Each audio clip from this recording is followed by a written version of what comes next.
Nous évoluons toujours dans le mystère de sa volonté. Précisément sur notre étude sur le royaume. Et là, nous sommes sur le 5e point de la définition. Et le point d'insistance, c'est le ministère des anges.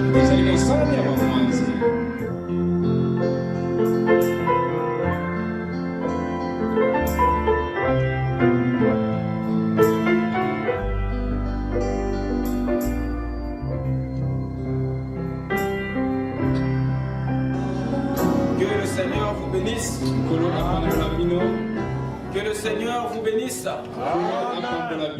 Je vous salue tous dans le précieux nom du Seigneur Jésus-Christ.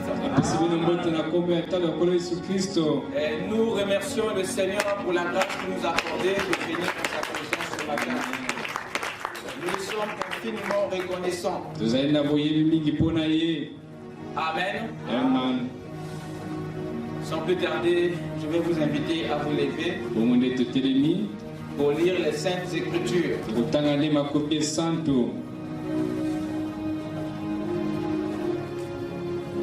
Nous allons lire à deux endroits. D'abord dans Psaume 103. Le verset 19 à 22.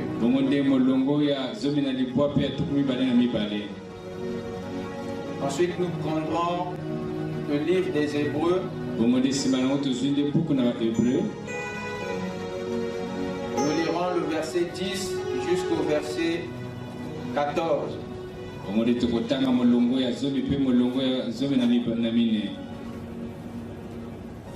Commençons d'abord dans le livre des Psaumes 103.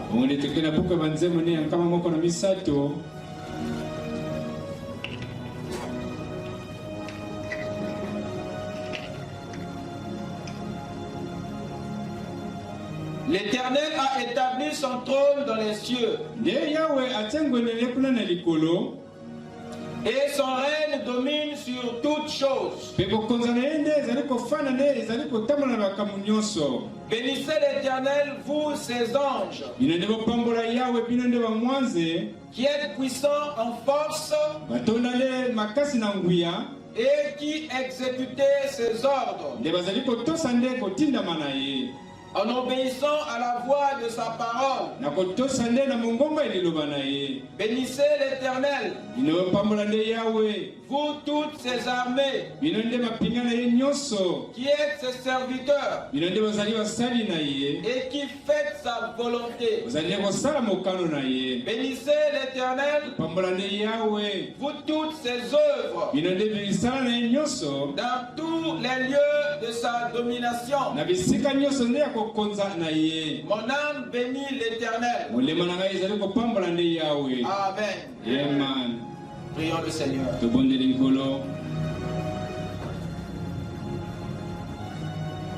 Seigneur notre Dieu, encore une fois Père, nos actions de grâce se lèvent vers toi.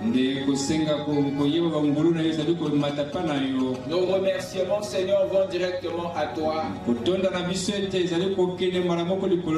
Notre gratitude, Seigneur, se tourne vers toi. Et nous te disons entièrement merci pour la grâce que tu nous as accordée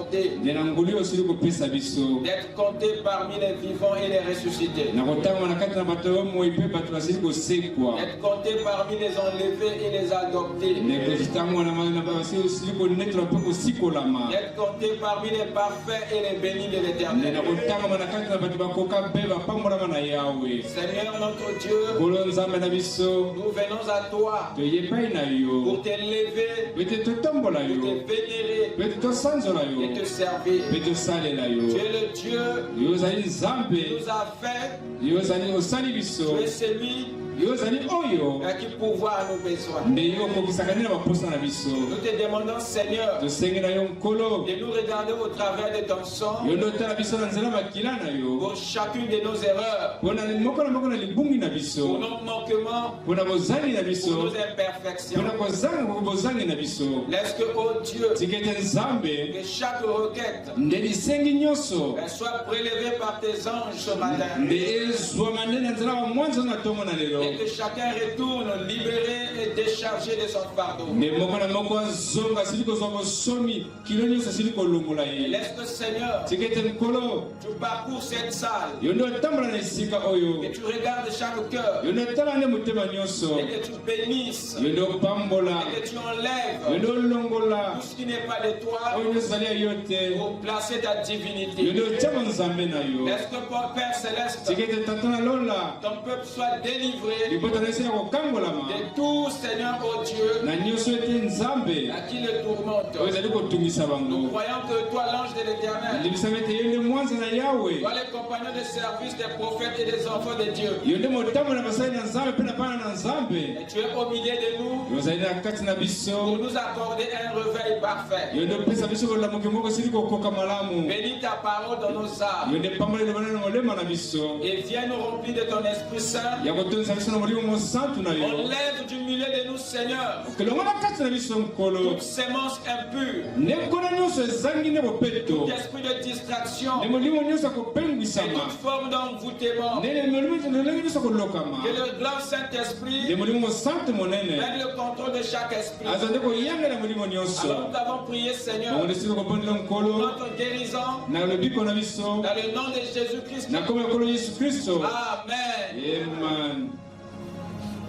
Veuillez vous asseoir.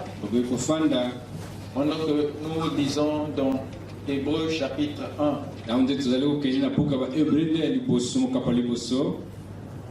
À partir du verset 10.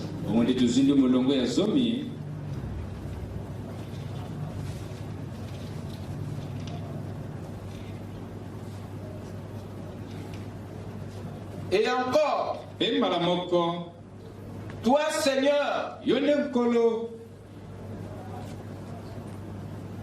tu as au commencement fondé la terre, et les cieux sont l'ouvrage de tes mains. Ils périront, mais tu subsistes. Ils vieilliront tout comme un vêtement. Tu les rouleras comme un manteau. Et ils seront changés. Mais toi, tu restes le même. Et tes années ne finiront point. Et auquel des anges a-t-il jamais dit,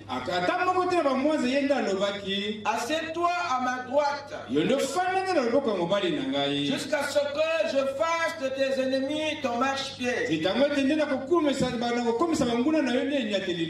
Ne sont-ils pas tous des esprits au service de Dieu, envoyés pour exercer un ministère en faveur de ceux qui doivent hériter le salut?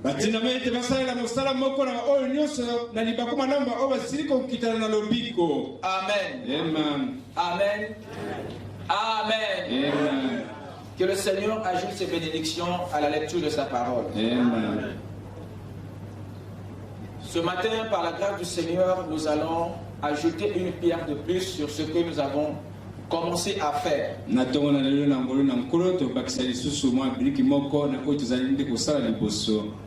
Car c'est par la parole de Dieu que le Seigneur construit nos théophanies. Nos âmes sont bâties par sa parole. La parole est le matériel avec lequel Dieu construit sa pyramide. Et nous lui sommes reconnaissants pour sa parole. David disait que la révélation de ta parole est claire.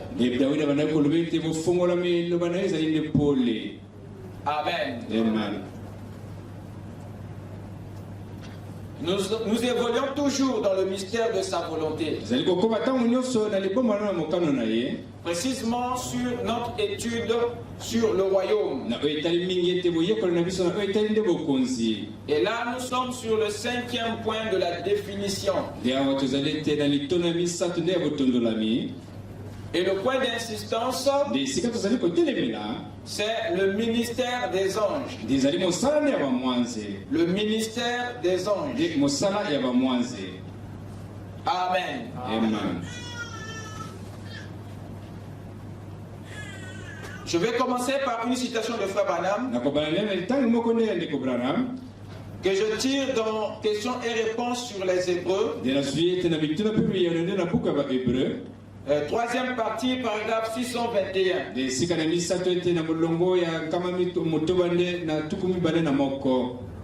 Le prophète dit ceci. Et nous avons cherché le mot ange dans le dictionnaire.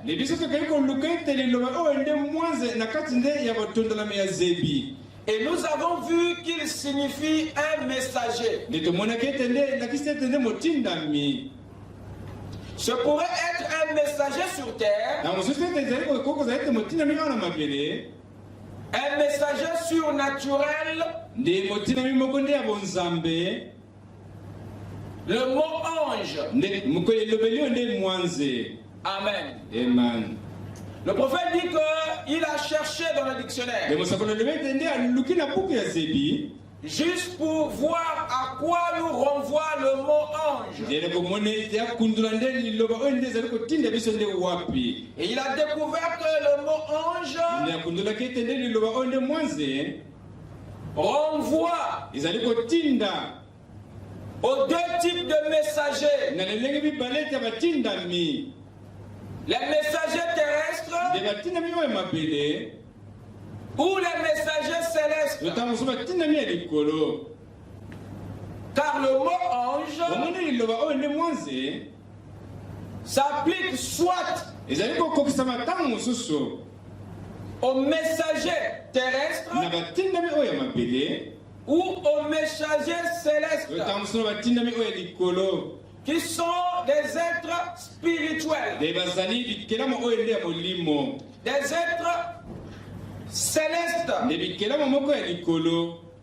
Et les anges dont nous parlons ici ne sont pas des Éphésiens 4, les messagers terrestres. Mais nous parlons ici, dans cette partie d'étude, nous parlons sur les êtres surnaturels, ces messagers célestes. Amen. Amen. Et nous avons vu dernièrement que les anges de Dieu font partie d'une espèce. Parce que Dieu, à l'aube de la création, il avait créé plusieurs espèces.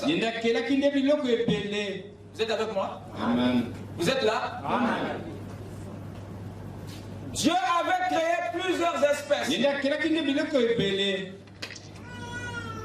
Et les anges que nous étudions ici font partie d'une espèce que Dieu a eu à créer. Au milieu de toutes ces espèces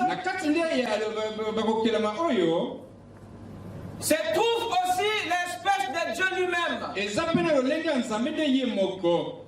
Nous avons vu le mardi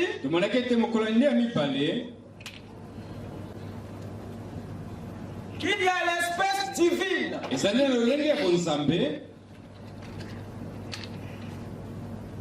Qu'il y a l'espèce divine.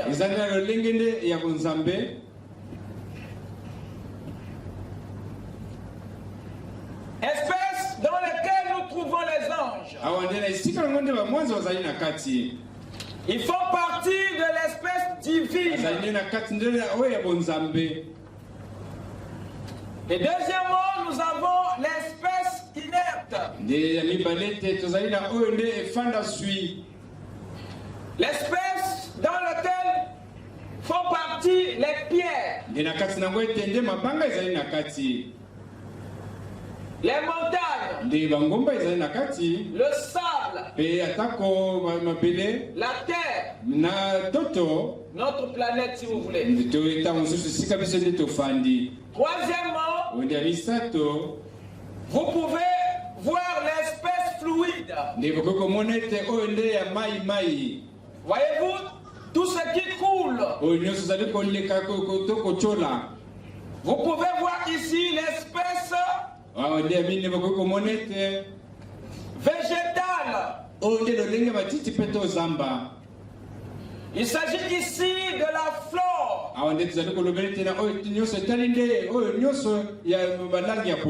Vous êtes avec moi? Nous avons par exemple l'espèce animale.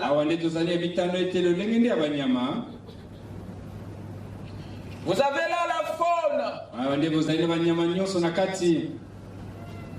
Vous avez l'espèce des dieux,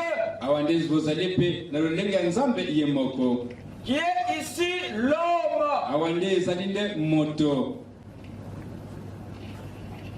Vous avez ensuite l'espèce humaine.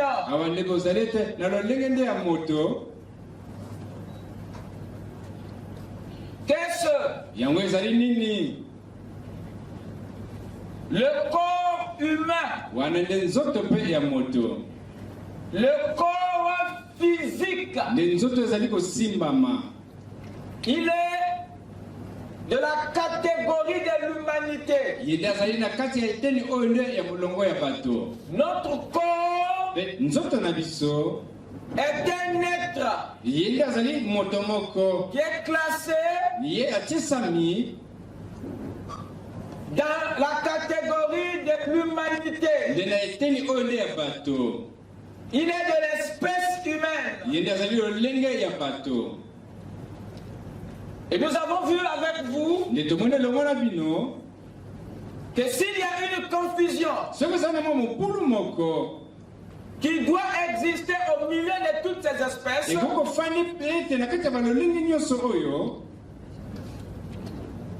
c'est entre l'espèce animale et l'espèce humaine. Car le prophète nous a dit qu'il y a un lien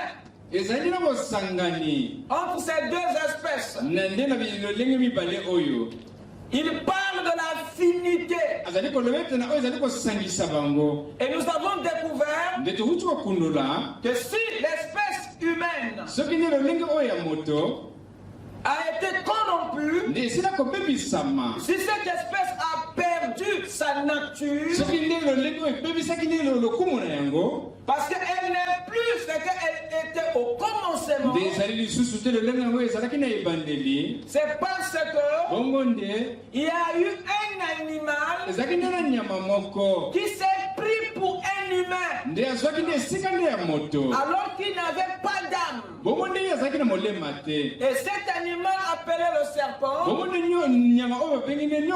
c'est lui qui s'est infiltré dans cette espèce humaine au travers de sa sémence. Alors c'est cette hybridation qui a dénaturalisé l'espèce humaine. Ce qui fait que cette espèce a perdu sa pureté. Et nous avons maintenant la corruption, la mort dans cette espèce. Quelqu'un peut dire amen? Le diable avait exploité cette affinité qui existait entre l'espèce animale et l'espèce humaine. Il a utilisé ce lien pour s'infiltrer, avoir aussi une place dans l'espèce humaine. Ce qui nous a donné des humains, moitié humain, moitié animal. Et c'est la condition de l'espèce humaine. Amen. Amen. Et le deuxième niveau de confusion est celui que nous voyons au milieu des deux autres espèces. Entre l'espèce divine et l'espèce de Dieu. Voilà encore un autre niveau de confusion.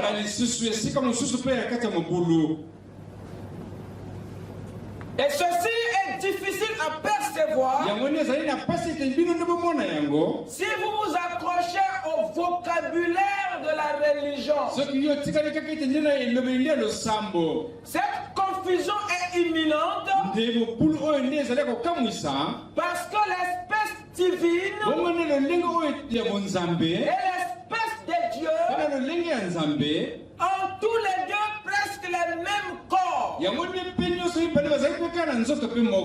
a une ressemblance qui est à l'origine de cette confusion. Il est difficile aux religieux de comprendre la différence parce qu'ils n'ont pas le vocabulaire du royaume. Il faut maîtriser ces concepts pour faire la différence entre le corps de l'ange et le corps de l'homme. Parce que les deux corps sont des corps spirituels. L'homme qui fut créé à l'origine, l'homme de Genèse 1:26, n'est pas un être physique. C'est un être spirituel. C'est un être surnaturel. Dites Amen. Et le corps de cet homme n'a rien de ces éléments. C'est l'être humain qui est fait de ces éléments. Mais l'homme n'est pas fait de ces éléments. Il est fait d'un corps théophanique semblable à celui des anges. Donc si et seulement si Dieu pouvait t'ouvrir les yeux pour voir ton corps, pour voir ton corps théophanique, il n'est pas différent d'un ange. Mais la différence c'est à quel niveau? Quelqu'un peut dire Amen. Si Dieu te dépouille de la chair, si Dieu enlève ce voile et que tu te vois, Jésus a éclairé ce mystère. Il dit qu'à la résurrection, c'est-à-dire quand les hommes apparaissent dans des corps spirituels, il dit que les hommes seront comme des anges. Pour vous dire que votre âme ressemble à un ange. Parce que la théophanie est un corps spirituel semblable à celui des anges. La différence se trouve à quel niveau? Alors que les deux corps sont des corps théophaniques, spirituels. Nous avons vu que le degré de divinité qui se trouve dans le corps théophanique de l'ange est moins par rapport au niveau des divinités, à la dose de la déité, qui se trouve dans la théophanie de l'homme. La Bible dit que Dieu créa l'homme à son image et à sa ressemblance. L'homme qui fut créé, la Bible dit, l'homme qui fut créé était à l'image de Dieu. Ce qui fait de cet homme le reflet de Dieu. Alors si l'homme est à l'image de Dieu, ce qui le met à dire que Dieu ressemble à l'homme. Ce qui nous amène à conclure que l'homme est de l'espèce de Dieu. En disant Dieu créa l'homme à son image. Vous pouvez aussi dire Dieu créa l'homme à son espèce. Parce que l'homme qui fut créé était une espèce de Dieu lui-même. Et la dose de la divinité, la portion de Dieu qui était dans cette espèce, était plus grande que celle que vous trouverez dans un homme. Quelqu'un peut dire amen? Genèse 5, verset 2 dit ceci. Quand Dieu créa l'homme au commencement,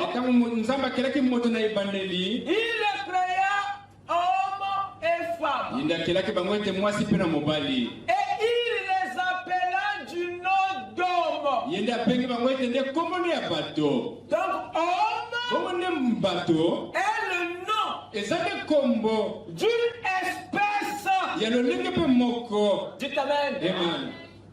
Qui est né, créé sous deux modèles. Dites amen. Et Frère Branham dit que lorsqu'il fut créé, il dit il est créé homme et femme. Frère Branham dit masculin et féminin. Vous me suivez? Masculin est en rapport avec la nature, non pas avec le sexe. Mais mâle et femelle, voilà ce qui est normalement en rapport avec le sexe. Dans les mâles, il y a les fonctions de reproduction physique et qui se trouve dans le corps physique.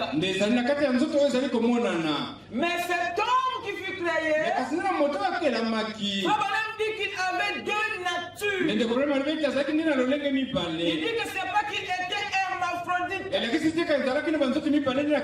Il dit ça pour que vous bannissez l'idée de sexe dans ce corps.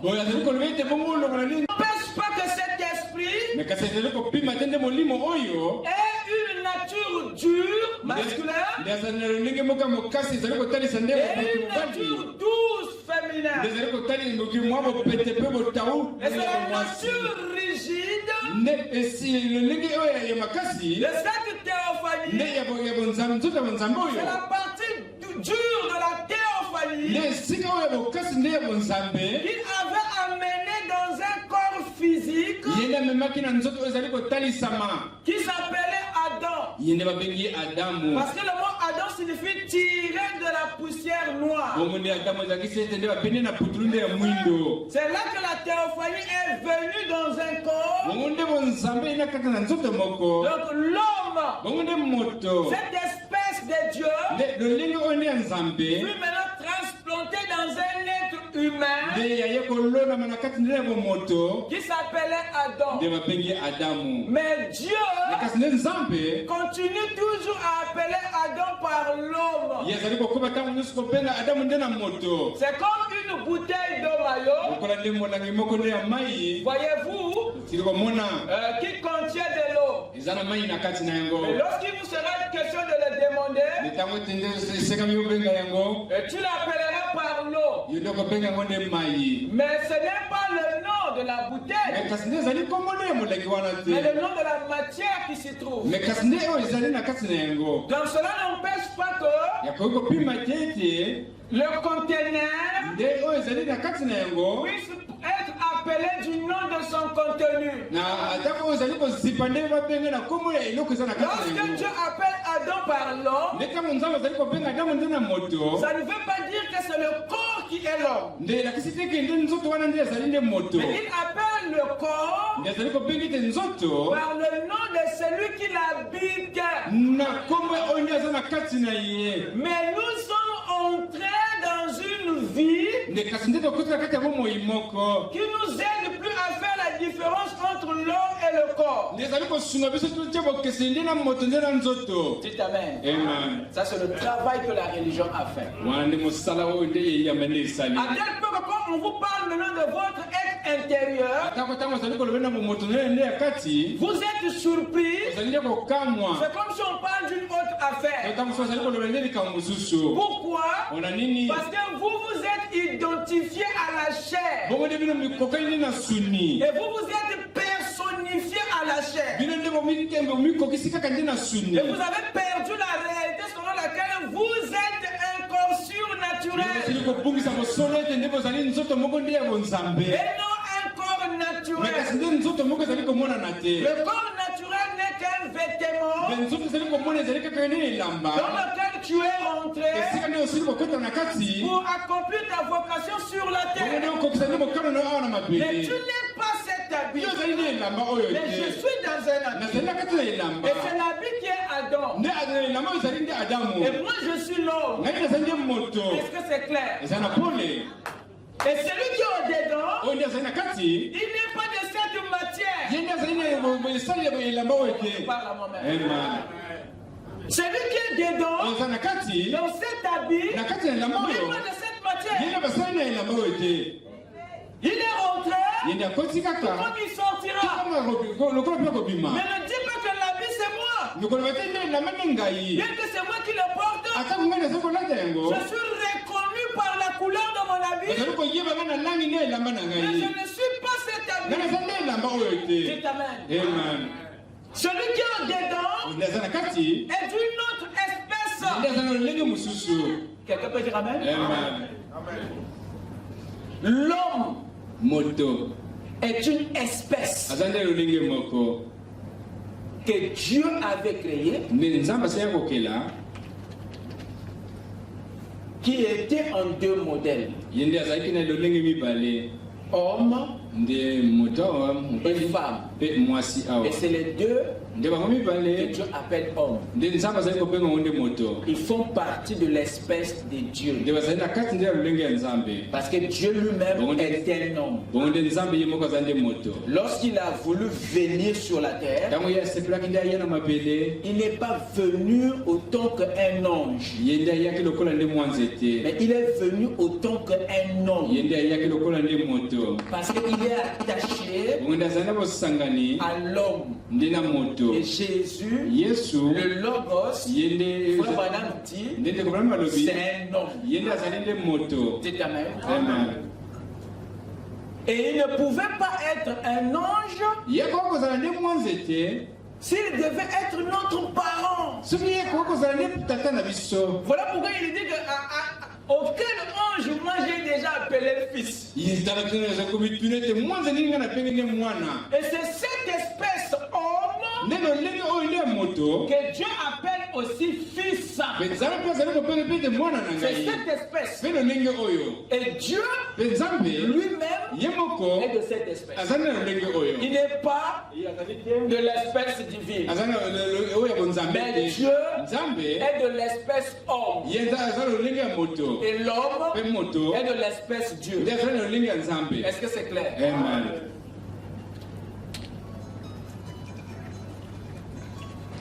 Alors remarquez cette position de l'homme, cette disposition que l'homme a reçue, lui a donné une position au-dessus des anges. Lui a placé dans un ordre plus élevé que celui des anges. Parce qu'il est cet esprit qui se rapproche plus de Dieu qu'un ange. Parce que l'ange, ou l'ange allait dire, il est génétiquement parlant plus proche du Seigneur. Écoutez ce que Frère Branham dit dans la révélation, dans Apocalypse chapitre 3, 4.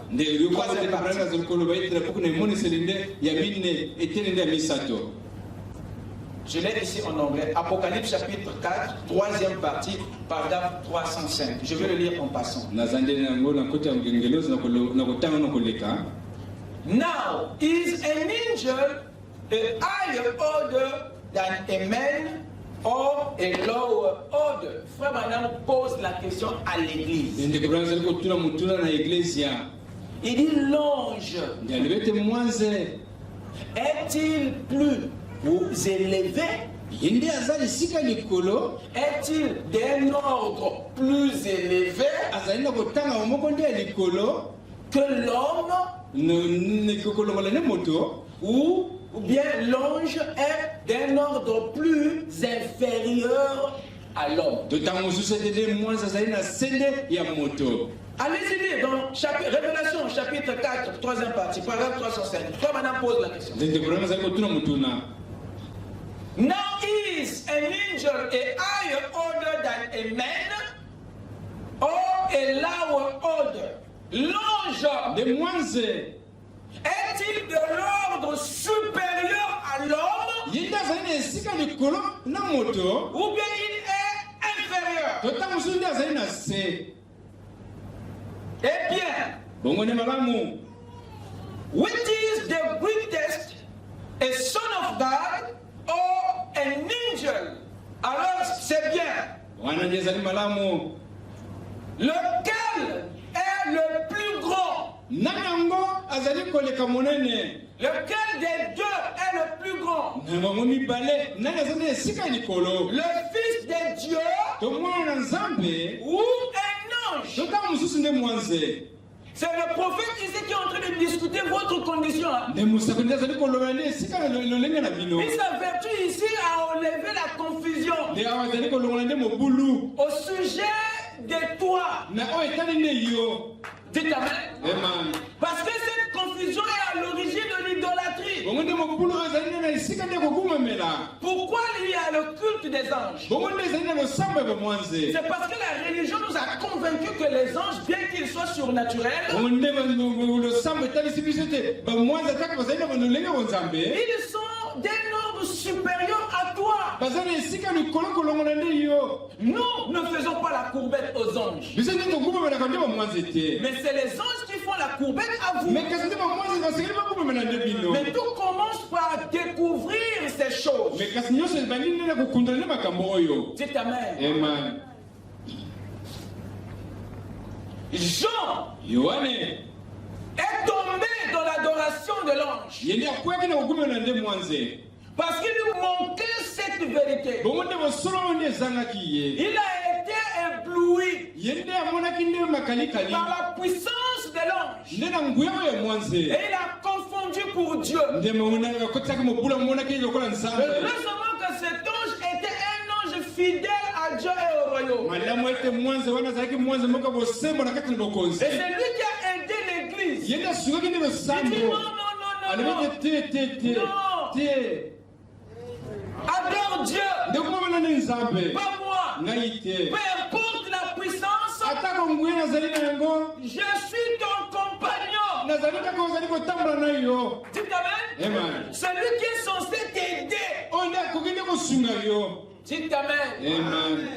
Lorsque Dieu associe un ange à un homme ou à une femme dans leur ministère là, c'est l'homme qui est supérieur. Parce que c'est lui qui se tient à la chair. C'est vous. Dites amen. C'est vous qui êtes supérieur. Même s'il s'associe à toi, mais il attend tes ordres. Il attend tes instructions. Parce qu'ils ont été enseignés à ne pas violer ton libre arbitre. Ils ont toujours besoin d'une autorisation, d'une permission venant de ta part. Et c'est sur base de ça qu'ils opèrent. Pourquoi?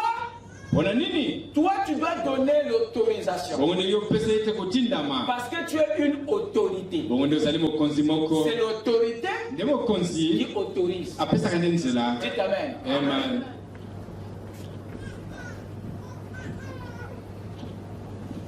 Il continue le prophète. Lequel est plus grand, le Fils de Dieu ou l'ange? Frère Branham répond, le Fils de Dieu qui est plus grand. Dites amen. Le prophète dit ici que c'est toi qui est plus grand que l'ange. Par rapport à ta constitution génétique spirituelle. Par rapport au dépôt de la divinité qui est dans ton âme. L'ange n'est pas l'image de Dieu. Mais ta théophanie l'est. Et lui s'incline à cette personne de Dieu qui est en toi. La Bible dit que c'est lui qui est en vous. Qui? Un ange? Non. C'est un homme. Dieu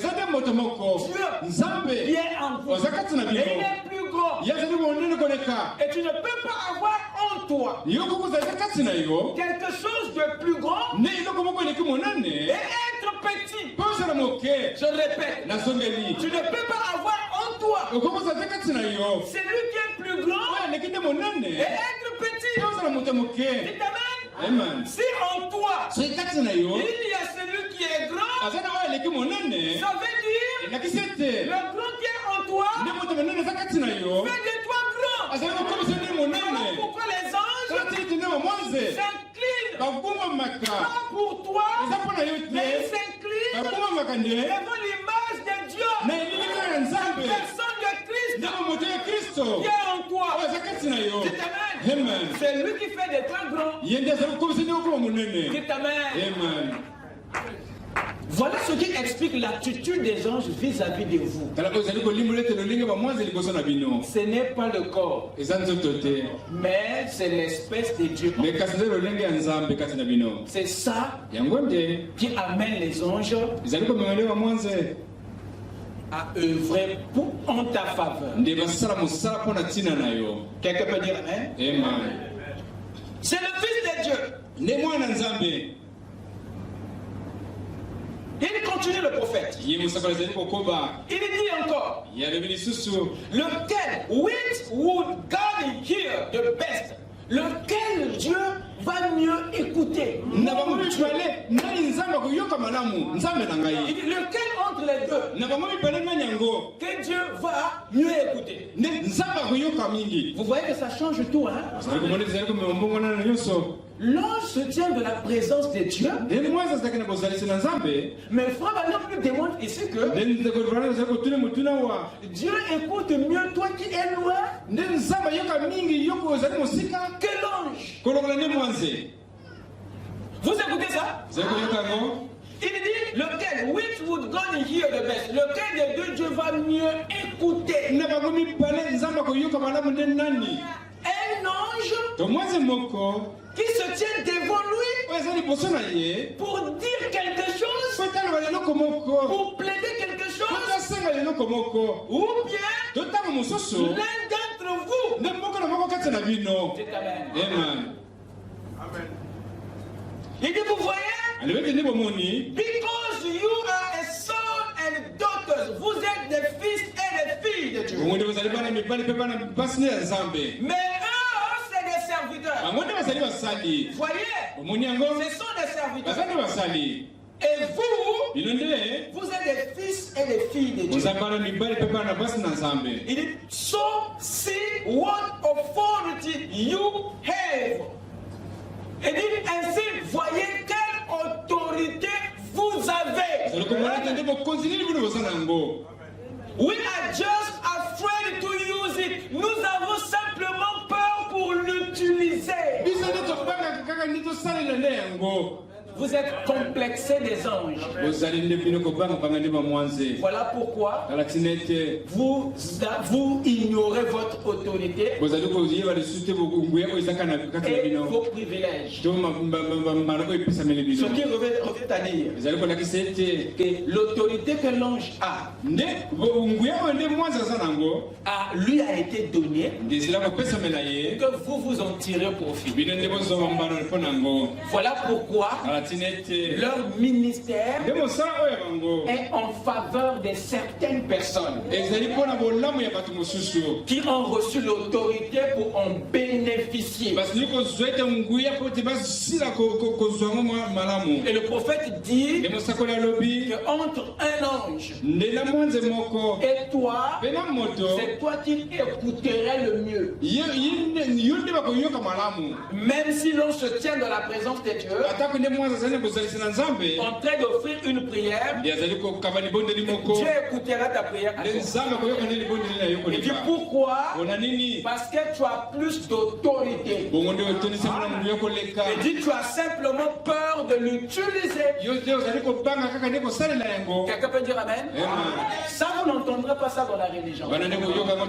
Parce que là-bas, on va te dire Sainte Marie, Mère de Dieu, elle doit payer pour moi, pauvre pécheur. Et là-bas, on adore Gabriel. Michael est vénéré comme un dieu dans la religion catholique. Parce qu'il y a toute une catégorie de prières qu'ils adressent aux anges. J'ai été là-bas. Saint-Michel, archange, défends-nous dans le combat. Oh, dites Amen. Cette formule ne marche pas. Ça, c'est le culte des anges. Nous, dans le royaume, on ne mobilise pas l'armée céleste de cette manière. Ce n'est pas en adressant une prière aux anges que les anges seront mobilisés. Déjà, quand tu adresses une prière à un ange, tu es déjà en train de blasphémer pour le royaume. Tu es déjà dans une adoration prohibée. Tu es dans un mauvais culte. Dieu n'agrée pas ça. Et les fils du royaume n'adressent pas des prières aux anges. Quelqu'un peut dire Amen? Nous, on fait comme Jésus. Lorsque ce soir, on est venu pour l'arrêter, il y a un disciple qui avait pris le couteau. Il a coupé l'oreille de quelqu'un. Jésus a réagi. Il lui a dit, ramène ton couteau. Dites Amen. Il dit, quand tu penses que je ne peux pas invoquer le Père et qu'il m'envoie 12 légions d'anges.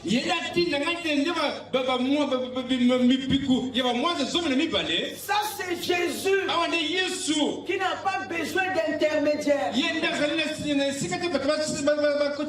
pour appeler Michael. Mais son langage nous montre une loi. Son langage nous révèle un principe qui fait fonctionner l'armée du ciel. Il dit, n'invoquerai-je pas mon Père pour qu'il m'envoie 12 légions d'anges? Vous savez, une légion compte combien de soldats? Une seule légion compte à 4000 à 6000 soldats.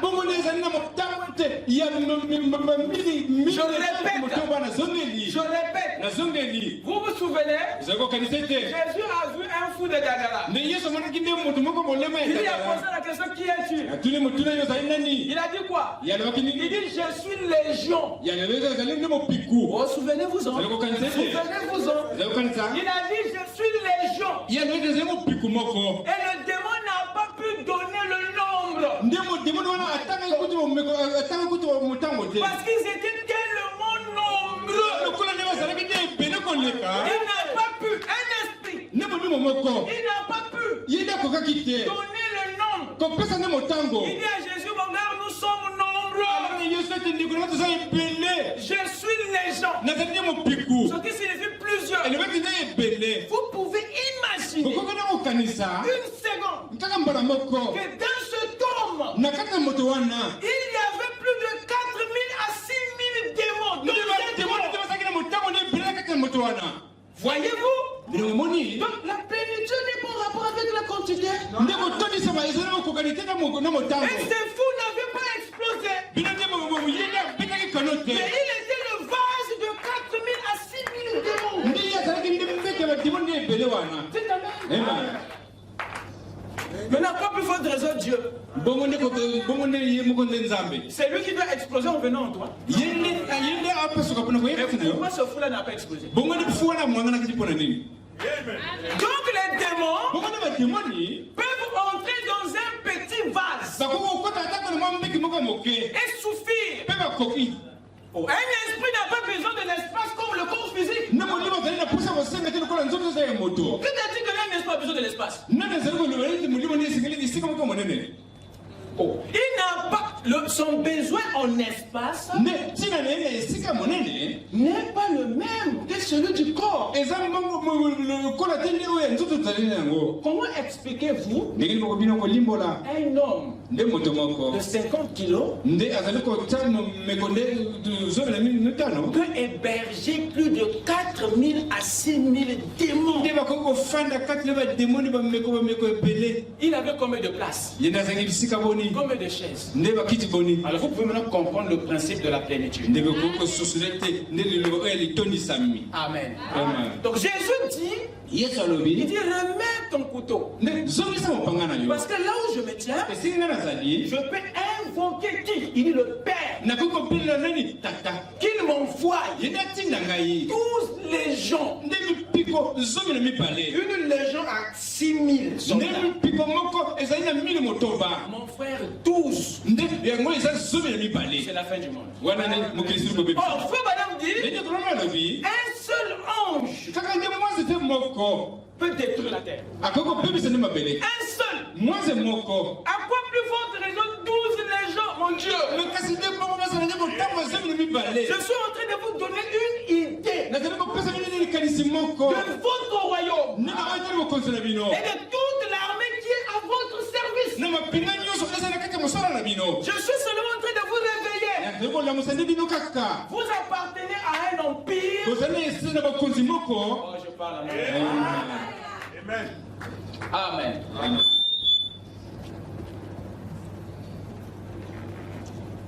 Une légion. Mais c'est la fin des choses. 12, c'est la cendre. On ne peut plus retrouver les 16 éléments, mon gars. Amen. Amen. Donc nous comprenons que les anges sont des esprits très puissants. Et chaque ange, je répète, chaque ange est un messager. C'est ce que son nom veut dire. Tu n'empêcheras pas un ange à être porteur d'un message. Et là encore, j'ai un problème avec vous. Pourquoi? Parce que vous pensez toutefois que le message, c'est forcément un mot. Le message n'est pas forcément un mot. Le message n'est pas forcément un bruit. Le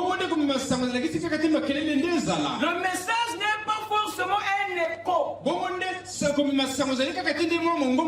Le message n'est pas un son. Lorsqu'on dit que Gabriel est un messager, Michael est un messager, Absinthe est un messager, ça ne veut pas dire qu'ils sont porteurs d'un message verbal. Parce que un message, c'est aussi une vertu. Ce sont des esprits qui portent une vertu, qui sont dépositaires d'une valeur, qui n'est pas forcément un mot, mais une vie. Je suis messager parce que j'incarne une vie. Et c'est cette vie-là que je prêche en la vivant. Et vous vous apprenez, pas parce que je dis, mais parce que je fais. Je suis un messager de la vie. Tu t'amènes? Parce que la vie, c'est aussi la parole. Tu t'amènes? Rabbanam nous a expliqué ce principe. Il nous dit ceci. Lorsqu'il nous a prêché la stature de l'homme parfait, il a dit, ici nous avons l'âge, Éphèse. Ici nous avons le messager Paul. Et ici au centre nous avons quoi? La foi. Qu'est-ce que cela veut dire? Ça veut dire que la foi est le message de Paul, le messager. Paul est un ange terrestre, mais qui était envoyé à l'église. La pyramide, c'est l'église. Vous êtes avec moi? Amen. La pyramide, c'est l'église. La pyramide, c'est ton âme. Et cet ange a été envoyé à toi avec un message. Et le message de Paul, c'est la foi. Or la foi, c'est une vertu. C'est une vertu. La foi, c'est une vertu. C'est amen. Et c'est ça le message de Paul. Et vous avez tout au long des âges, des messagers avec leur message et leur époque. Et quand vous voyez tous les 7 vertus, les 7 vertus ne sont pas forcément des mots, des paroles, des messages, ce sont des vies. Mettre à l'église. Donc s'il a lieu que le Paul parle, c'est dans le but de te communiquer communiquer, de te laisser une vertu. La foi. Tout ce que Paul a eu à prêcher, la résurrection, la prédestination, le baptême, tout ça, c'était juste pour un but. Vous déposez la foi. Donc vous devez comprendre que chaque ange de Dieu, peu importe le nombre qu'ils sont, des myriades et des myriades, chacun détient une vertu qui n'est pas forcément un verbe, mais qui est un caractère. Quand il apparaît, tu sens que celui-ci détient ce qui te manque. Frère Branham a senti ça dans la nuée. Il y avait un ange qui l'intriguait. Dites Amen. C'est ça le message. Il y a des gens qui se tiennent du haut de la chair. Il va faire son bruit. Et à la fin, il n'a rien dit. N'avez-vous jamais senti ça? Mais il a parlé. Mais sauf que il ne dit rien. Ça veut dire qu'il n'y a pas le message dans les mots. Dites Amen. Donc il faut aller le chercher dans la vie maintenant. Voilà les deux dimensions du message. Alors je vais avancer dans la prédication. Vous êtes fatigué? On peut avancer? Écoutez, Fabaran. Il nous dit quelque chose ici dans les Hébreux chapitre 6. Troisième partie. Paragraphe 590.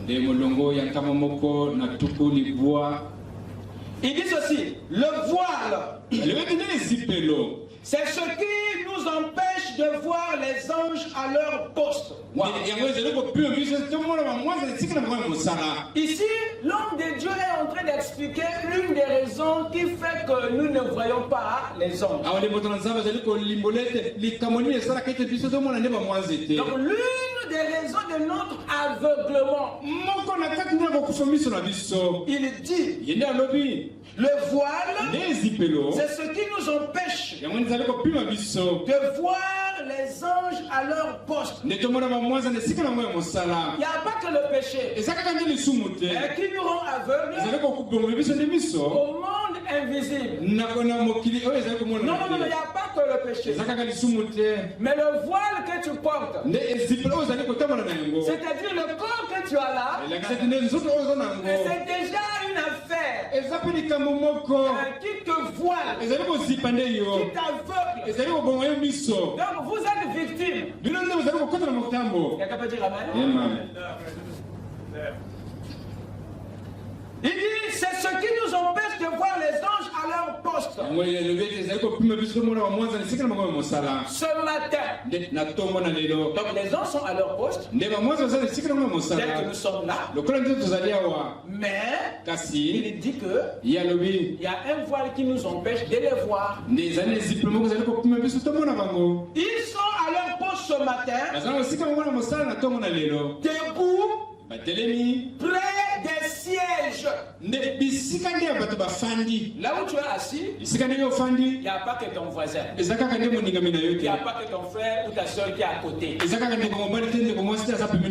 après, l'homme de Dieu dit qu'il y a des anges tout près des sièges. Dites Amen. Et vous savez que les prophètes n'ont pas besoin de dormir pour avoir des visions. Il est arrivé que Frère Branham prêchait par vision. Donc s'il nous dit, ça veut dire Dieu avait ouvert ses yeux pour comprendre cette réalité.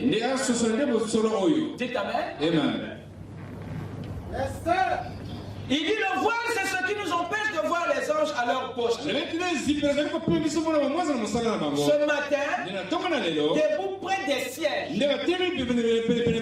Le voile, c'est ce qui nous empêche de le voir, lui. Là, il ajoute Dieu. Nous sommes cachés derrière le voile. Et ce voile, c'est la chair. Nous sommes des fils et des filles de Dieu. Nous sommes dans la présence de Dieu. Les anges de Dieu campent autour de ceux qui le craignent. Voyez ce mystère. Vous êtes dans la présence de Dieu. Et les anges campent tout autour de vous. Mais vous êtes aveugles à eux. Vous ne les voyez pas. Pourquoi? Parce que le corps, la chair que vous avez, contribue à cet aveuglement. Raison pour laquelle, quand vous quittez le corps, alors vous pouvez maintenant vous frotter avec les anges. Vous pouvez maintenant les voir. Mais cela ne veut pas dire que nous ne pouvons pas les voir dans ce voile. Non, monsieur. Non, madame. Dieu permettra et permet toujours des expériences pour agrandir votre foi et pour rendre tangible le royaume. Il permettra que vous les voyez d'une manière ou d'une autre. Quelqu'un peut dire amen?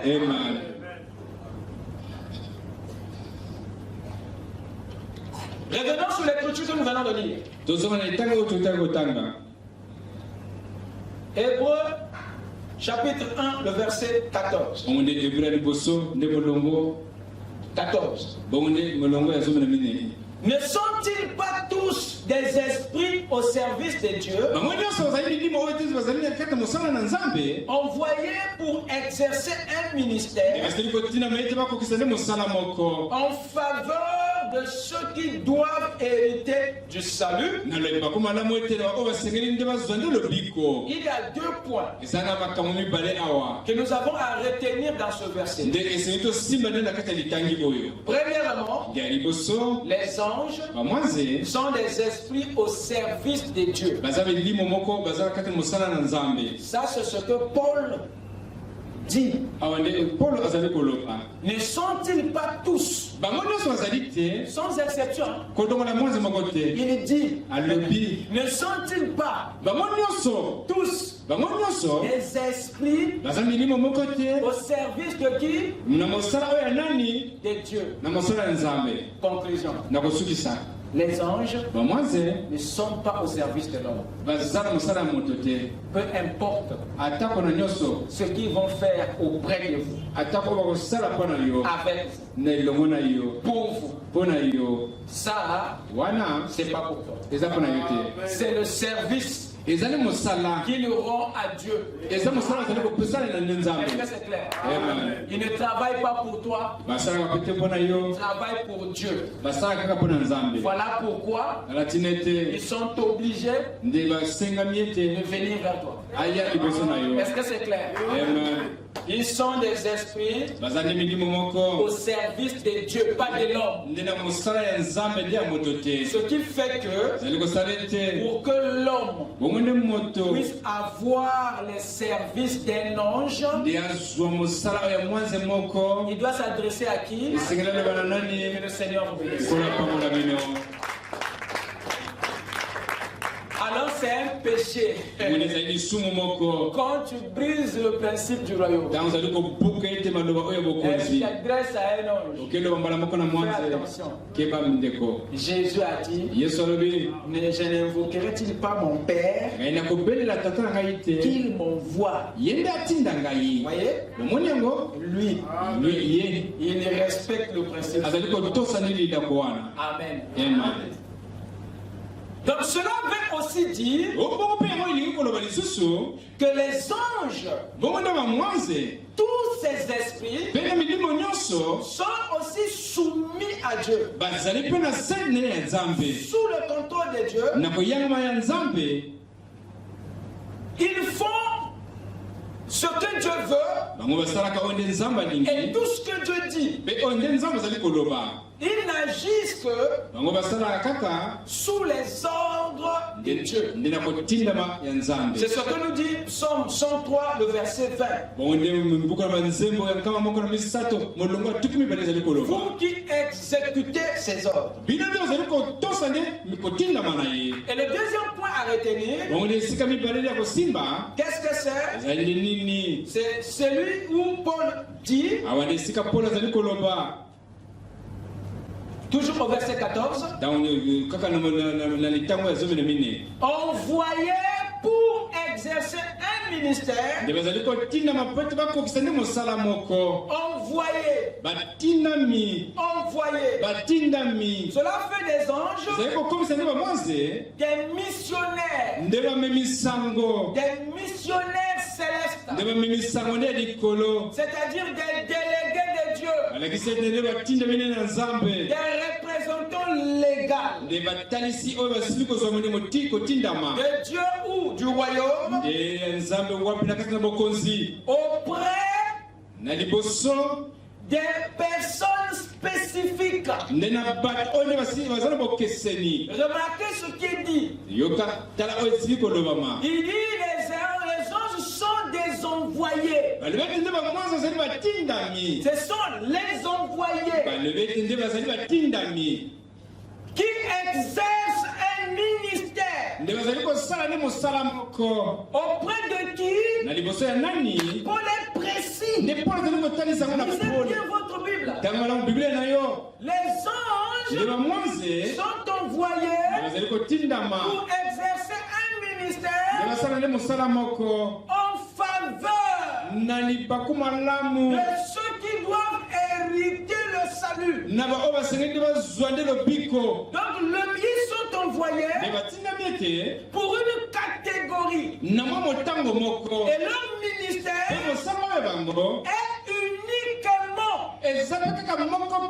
en faveur de ceux qui doivent hériter le salut et en défaveur de ceux qui ne le peuvent pas et ceux qui ne le doivent pas. Leur ministère est en faveur de ceux qui doivent une obligation. Hériter quoi? Le salut. Conclusion. Les anges de Dieu exercent un ministère en faveur de ceux qui ont quelque chose à voir avec le salut. C'est à eux que leur ministère est en faveur. Ce qui revient à dire, il peut aussi être en défaveur de tous ceux qui ne sont pas concernés par le salut. Maintenant, la question nous est posée. Et ceux qui veulent tirer profit de ce ministère, bénéficier la faveur, les services, les avantages de ces anges de Dieu, il y a quelque chose que Dieu doit voir en vous. Avez-vous le fardeau pour le salut? Aimez-vous le salut? Est-ce que le salut c'est votre préoccupation? Parce que les anges sont envoyés auprès de ceux qui ont soif du salut, qui désirent le salut. Le ministère des anges est à leur faveur. Mais ceux qui n'ont rien à voir avec le salut, le ministère de ces anges est à leur défaveur. Quelqu'un m'écoute?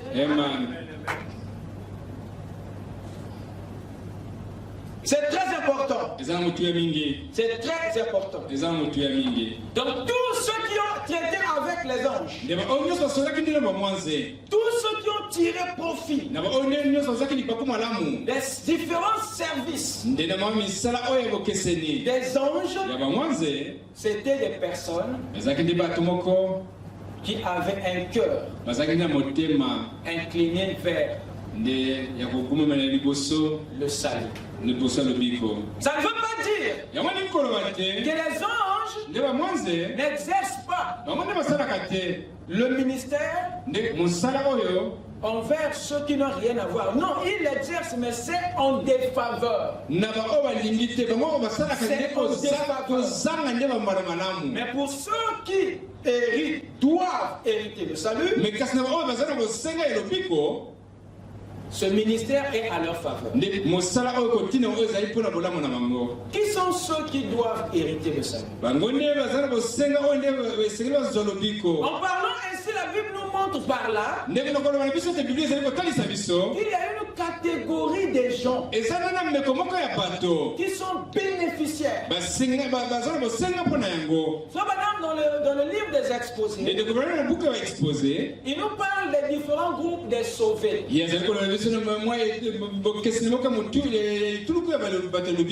parle de l'épouse qui, lui, ne sera jamais jugé, qui a déjà le Saint-Esprit. Il parle de la Vierge folle et des justes. Et troisièmement, il parle des rachetés, de l'épouse. Et enfin, il parle des 144 000 juifs. Voilà les sauvés. Voilà ceux qui sont concernés par le salut. Et le ministère des anges est en faveur de ces peuples-là. Voilà ceux qui bénéficient favorablement le ministère des anges. Écoutez ce que Frère Branham dit ici là, au sujet de ces anges et de leur ministère. Je vais aller vite. Il dit aussi, donc pourquoi le Saint-Esprit a été envoyé? Paragraphe 42. Il dit, beaucoup de pentecôtistes ne croient pas à la guérison divine, au ministère des anges et aux puissances de Dieu. Ce que Frère Branham soulève ici, c'est un fait réel. Donc ce n'est pas étonnant que vous rencontrez quelqu'un qui ne croit pas au ministère des anges. Frère Branham a rencontré ce genre de religieux. Quelqu'un lui a dit, Frère Branham, depuis que le Saint-Esprit a été envoyé, nous n'avons plus besoin des anges. Frère Branham lui a posé la question. Crois-tu que Paul avait le Saint-Esprit? Il dit oui. Il dit maintenant, lorsqu'ils ont fait le naufrage, qu'il avait visité, le gars était cloué. Il dit, crois-tu que Jean avait le Saint-Esprit? Il dit oui. Mais quand il était en prison, qu'il avait visité. Donc, le ministère des anges a couvert les trois dispensations. Vous les avez dans la dispensation du Père, vous les avez dans la dispensation du Fils, les anges sont là dans la dispensation du Saint-Esprit. Ils n'ont jamais été absents. Leur ministère n'a jamais été absent. Depuis toujours, ils sont là dans les trois grandes dispensations. Quelqu'un peut dire Amen? Amen.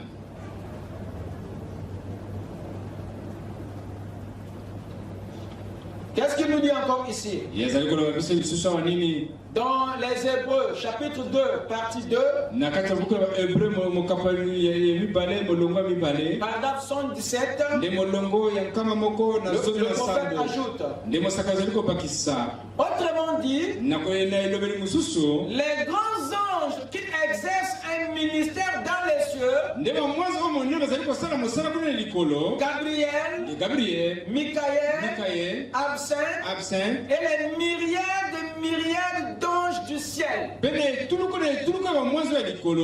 prophète nous fait savoir que les anges, aussi nombreux sont-ils, y compris Gabriel et Michael, il dit ils exercent un ministère. Dites Amen. Amen.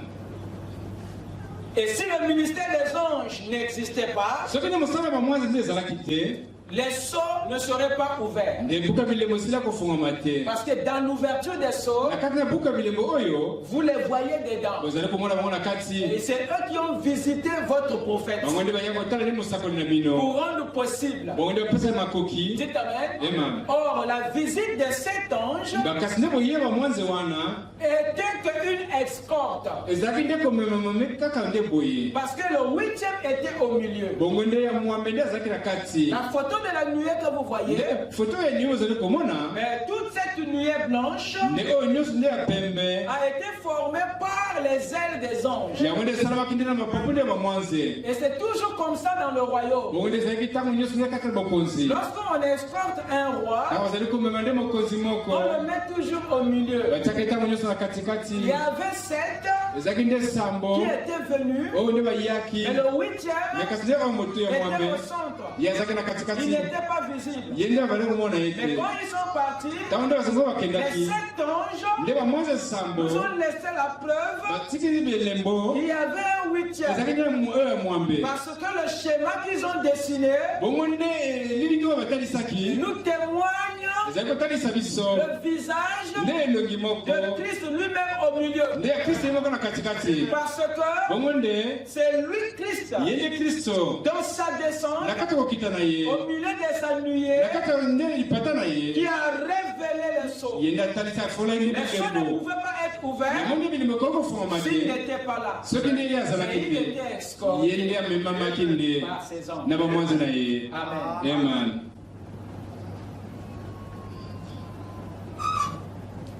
Il y a un ministère pour chaque ange céleste. Alors, la plus grande question est celle-ci. En quoi consiste le ministère des anges? Quelles sont les faveurs, les avantages, les services que les anges offrent à ceux qui doivent hériter le salut? Il y a 8 services. Il y a 8 avantages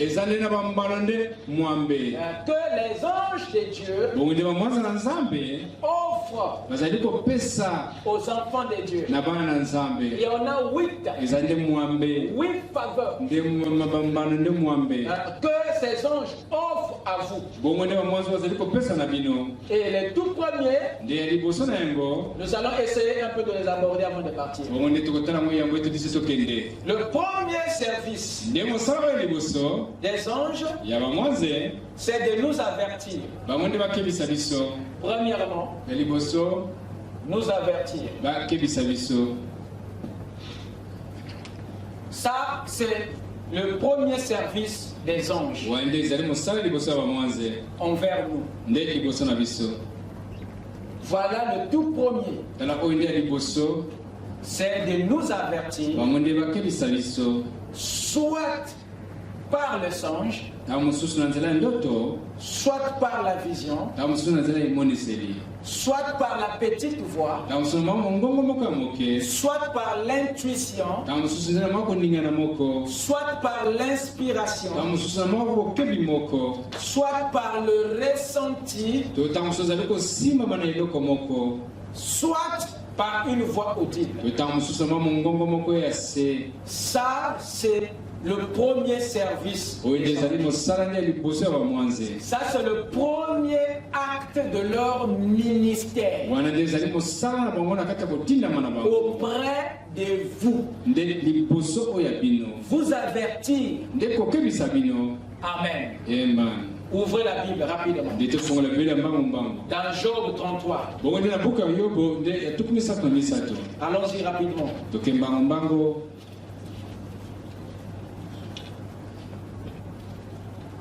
Job 33.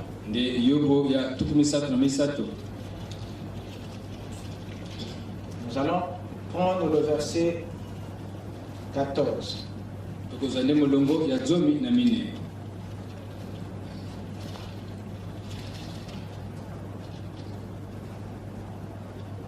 Il dit ceci à partir du verset 14.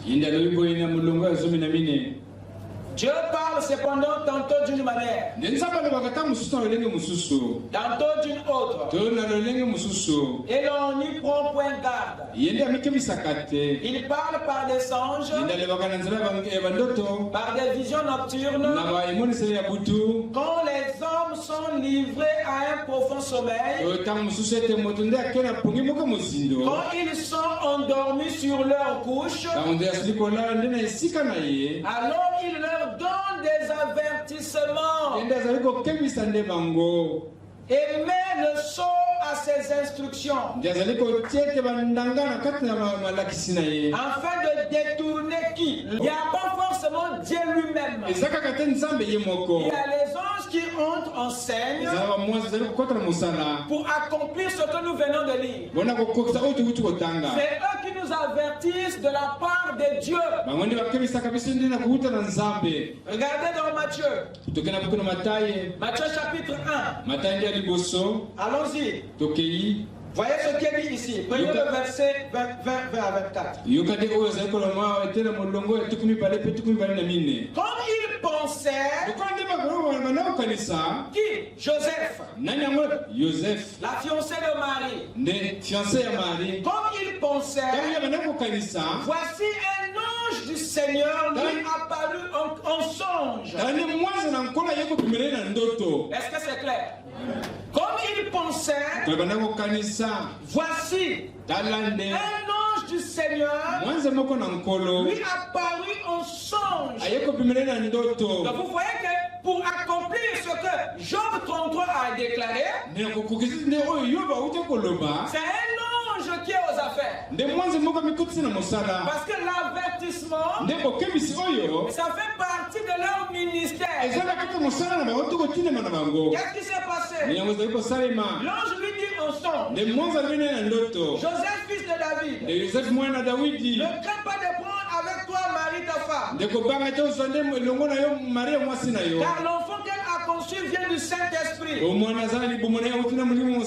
Elle enfantera un fils, et tu lui donneras le nom de Jésus. C'est lui qui sauvera son peuple de ses péchés. Tout cela arriva afin que s'accomplisse ce que le Seigneur avait annoncé par le prophète. Prenez le verset 24. Joseph étant réveillé, il fit ce que l'ange du Seigneur lui avait ordonné. Est-ce que c'est clair? Retenez. L'avertissement, c'est le premier acte du ministère des anges. Et le deuxième, c'est nous diriger. Deuxièmement, nous diriger. C'est très important. C'est très capital. Parce que Dieu sait, c'est dans la nature de l'homme de perdre les repères. Comme l'homme est oublieux de nature, voilà pourquoi il envoie son ange pour t'aider à retrouver le chemin. Frère Branham était perdu dans la forêt. Et quand il est arrivé à un niveau où il ne faisait que tourner tout autour, alors Dieu lui est venu en aide. Quelqu'un me suit? Ouvrez avec moi dans Actes chapitre 3. Chapitre 8, pardon.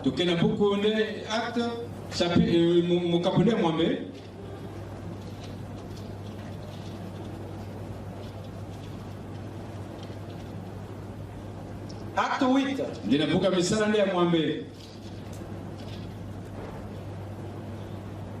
À partir du verset 26 à 27.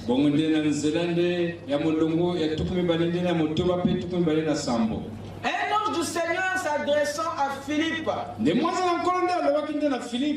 lui dit, lève-toi et va du côté du midi sur le chemin qui descend de Jérusalem à Gaza. Celui qui est désert. Il se leva et partit, et voici un Éthiopien, un eunuque ministre du Candace, reine d'Éthiopie,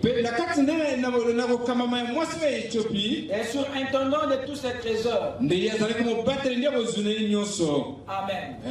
Nous avons ici, effectivement, le deuxième acte de l'ange. Il y avait un homme qui devait avoir le salut. Et Philippe, qui était le tabernacle disponible pour cette action, était quelque part. Alors Dieu envoya son ange pour l'orienter vers le lieu où se trouvait cette brebis. Parce que Dieu savait, bien qu'il avait le Saint-Esprit, mais il ne pouvait pas retrouver le lieu où se trouvait l'eunuque sans la direction de l'ange.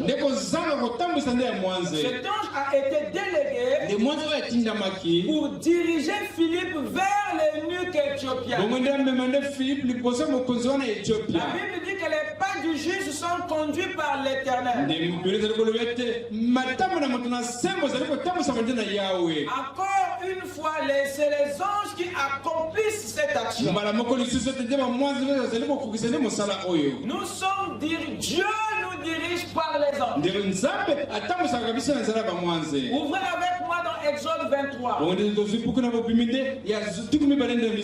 Exode 23. Prenez le verset 23. Voilà ce qui est dit, mes chers amis. Mon ange marchera devant toi et te conduira chez les Amoréens,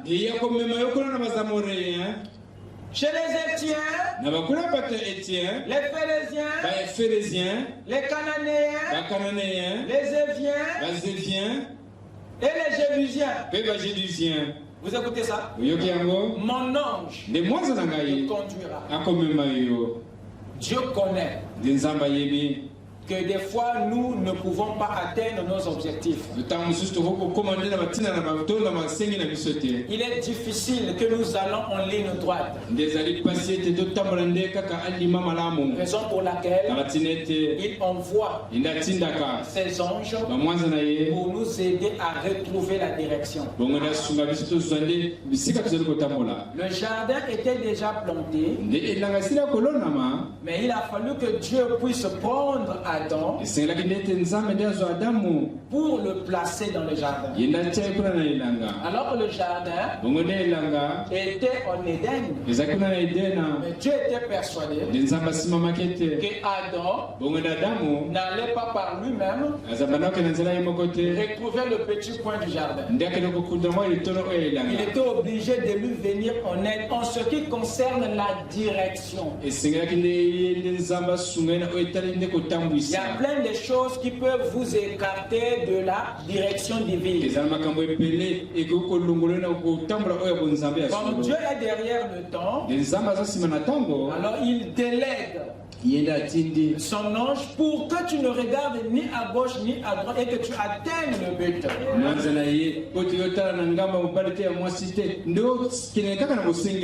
Il vous arrive deux fois tu sors de chez toi pour aller quelque part et arriver. Parfois quelqu'un te bloque. Il te prend dans la discussion. Il te prend dans la conversation. Et c'est Dieu qui est derrière ça. Simplement parce qu'il sait que si tu arrives plus tôt là où tu vas, tu vas être témoin de quelque chose de pas bien. Alors il envoie un ange qui prend quelqu'un et qui le met devant toi juste pour te faire traîner. Et quand la voie est ouverte, il retire la personne. Et à la fin, tu te poses des questions. Mais pourquoi aussi je suis resté ici? Mais quand tu arrives, c'est là que tu comprends qu'il y a des choses qui se sont passées. Et tu bénis le Seigneur pour ton retard.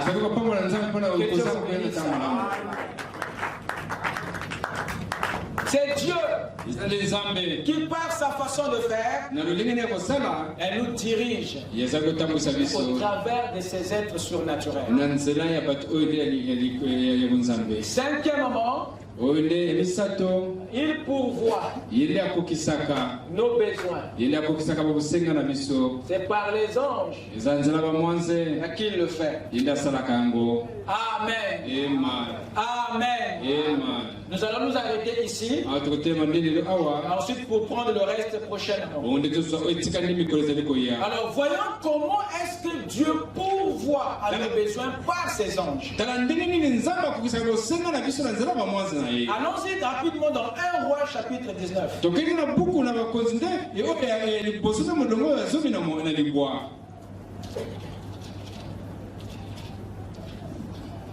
Voilà pourquoi c'est très important que chacun vienne avec sa Bible. C'est pour très bien s'imprégner de l'étude. 1 Roi chapitre 19.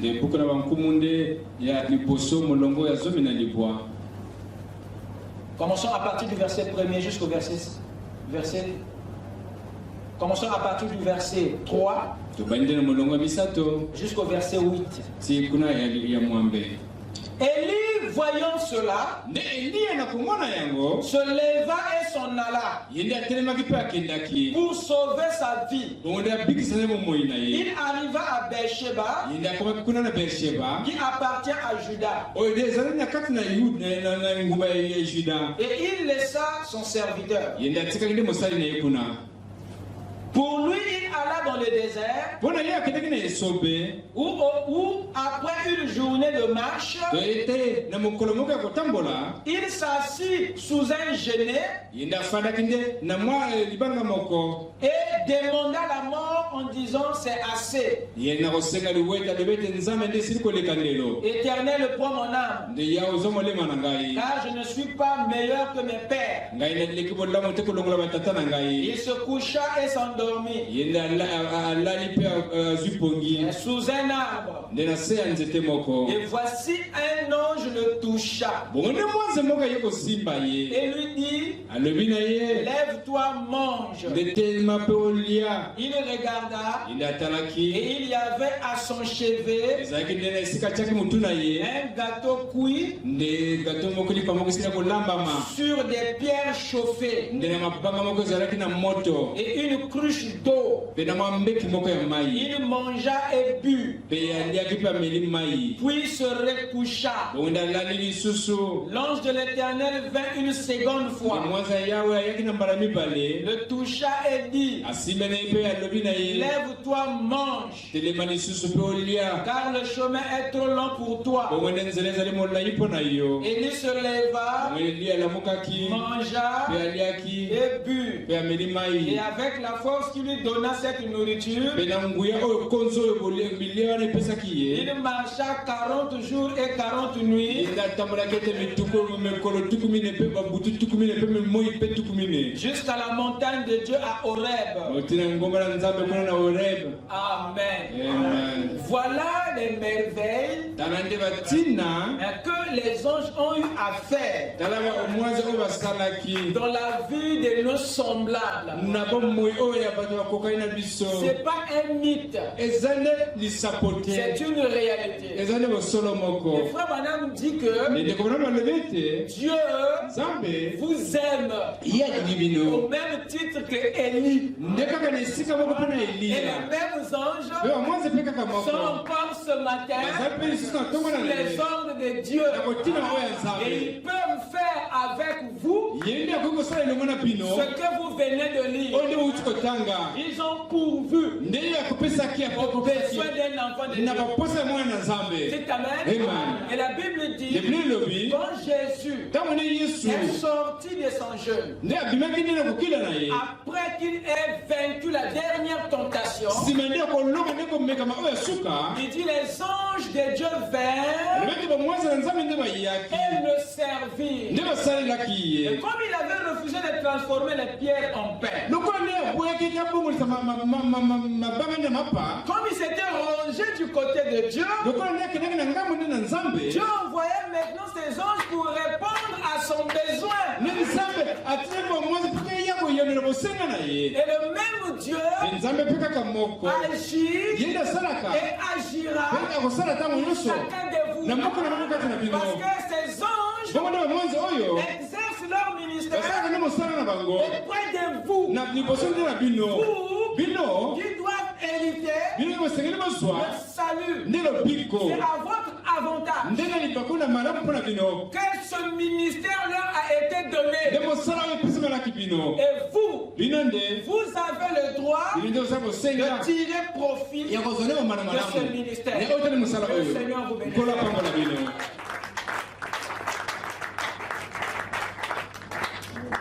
Amen. Il nous reste quelques autres actions du ministère. Nous les prendrons le mardi. Amen. À qui est-ce que le Seigneur a parlé ce matin? Acclamons le Seigneur. Il est devant nous.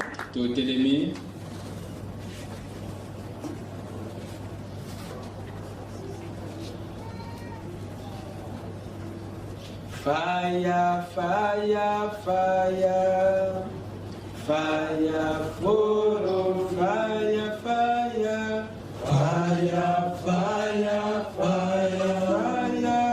fire, follow me, fire, fire, fire, fire, fire, follow me, I see the day of Pentecost, fire, follow me. I see the day of Pentecost, fire, follow me. Spirit, Spirit, Spirit, Spirit, oh, Spirit, follow me. Spirit, Spirit, Spirit, oh, Spirit, follow me. I see the day of Pentecost, Spirit, follow me. I see the day of Pentecost, Spirit, follow. Fire, fire, fire, fire, fire, follow me. Fire,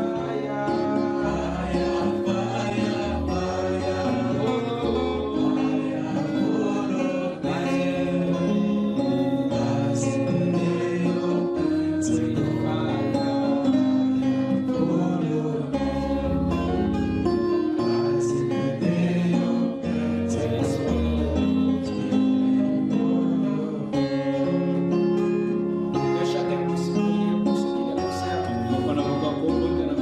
concerne. Élevons tous nos voix. Adressons-nous à notre Père Céleste. Parlons-lui, et faites-lui savoir votre besoin besoin d'être assisté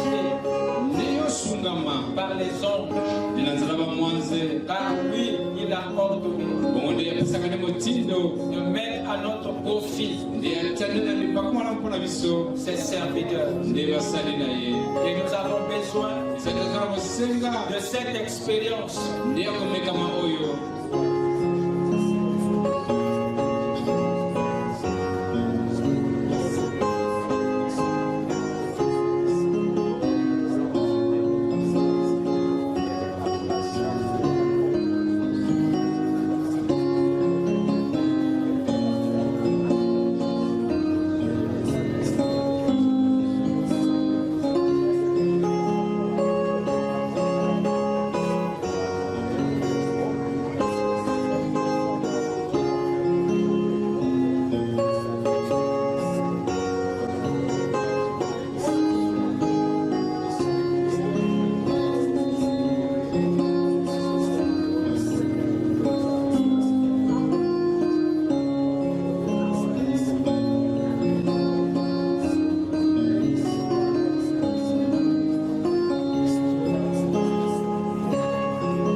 L'heure est arrivée, Seigneur,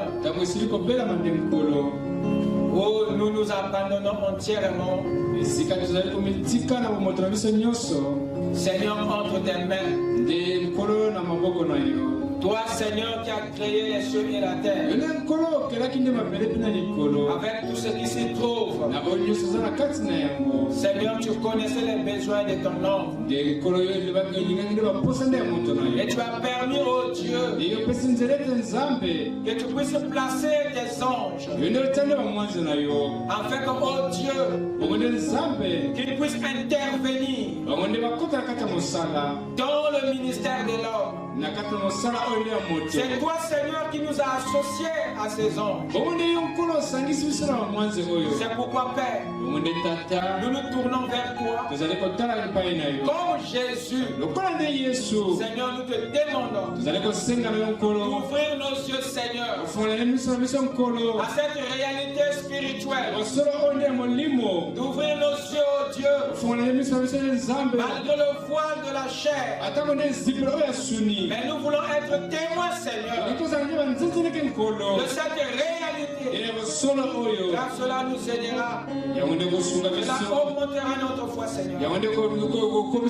Oh Dieu Tout-Puissant, nous te demandons, Seigneur, de garder tes anges autour de nous, Seigneur, pour nous accompagner dans notre sacerdoce, dans notre ministère, dans notre vocation, dans notre appel, Seigneur. Que chaque homme, chaque femme puisse bénéficier, Seigneur, de l'assistance de Gabriel, de l'assistance de Michael, de l'assistance de tes anges, à tes ordres, oh Dieu. Les anges s'inclinent. C'est pourquoi, Père, nous voulons, Seigneur, que tu visites ton peuple, que tu visites nos maisons, Seigneur, et que, Père bien-aimé, nos maisons, Seigneur, puissent être propices à la visitation de tes anges. Seigneur Dieu, il est dit dans la parole, alors que Jésus était prêt à monter à la croix,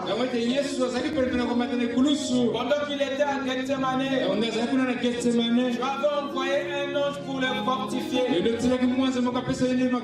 Je crois qu'il y a quelqu'un dans cette salle qui a besoin d'être fortifié, non par un homme, mais par un être surnaturel.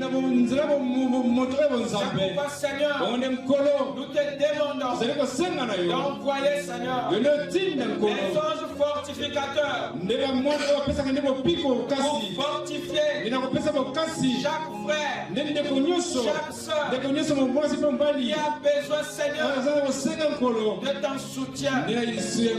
Accorde-le, Dieu. S'il y a quelqu'un, oh Seigneur, qui a besoin de la direction, il ne sait plus quoi faire, il a perdu le nord, il a perdu le sud, il a perdu l'est et l'ouest. Seigneur Dieu, envoie ton ange afin de retrouver la direction du nord. Seigneur Dieu, s'il y a quelqu'un, oh Dieu Tout-Puissant, qui traverse les moments de sécheresse, comme Élie le prophète, Seigneur, nous t'invoquons à faire les mêmes anges. Et tu avais délégué pour pouvoir aux besoins d'Élie. Seigneur, puisse faire de même à ton peuple, Seigneur, à tes enfants, oh Dieu. Car, oh Père bien-aimé, nous voulons, Seigneur, te voir à l'œuvre. Nous voulons, Seigneur, que tu interviennes. S'il y a des situations qui nous échappent, Seigneur, s'il y a des choses que nous ne pouvons pas voir les jours, viens envoyer tes anges. Comme tu l'avais fait pour Joseph, comme tu l'as fait pour tous les saints. Viens, Seigneur, nous avertir de jour comme de nuit.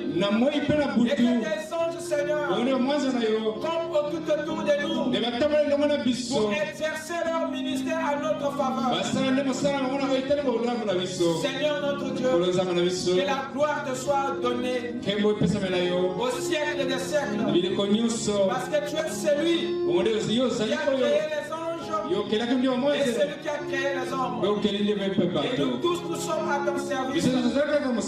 Mais Père bien-aimé, viens le Seigneur nous soutenir, nous accompagner par cette myriade qui était sur chaque branche pendant que le Fils de l'homme monta à Golgotha. Assis sur les promesses de l'heure, autant que représentant de ton royaume, Seigneur, je demande la visitation de toi et de tous tes anges dans la vie de ce peuple de ténèbres. Seigneur, que les miracles les accompagnent, que les prodiges les accompagnent, que ta couverture les accompagne, que les miraculeux prennent place dans leur vie. Seigneur, que tous ceux qui tentent à leur vie puissent te rencontrer, toi, l'ange de l'Éternel. Comme Paul ce jour-là sur le chemin de Damas, en route pour persécuter le peuple de Dieu. Un ange puissant l'avait rencontré. Il en soit de même pour ce peuple. Parce que, oh Dieu, nous travaillons avec l'armée céleste. C'est pourquoi, Père, nous demandons en ton nom, Seigneur, qu'il en soit ainsi. Dans le nom de Jésus-Christ, que les choses changent dans la vie de chacun. Et pour ceux qui croient, disons Amen.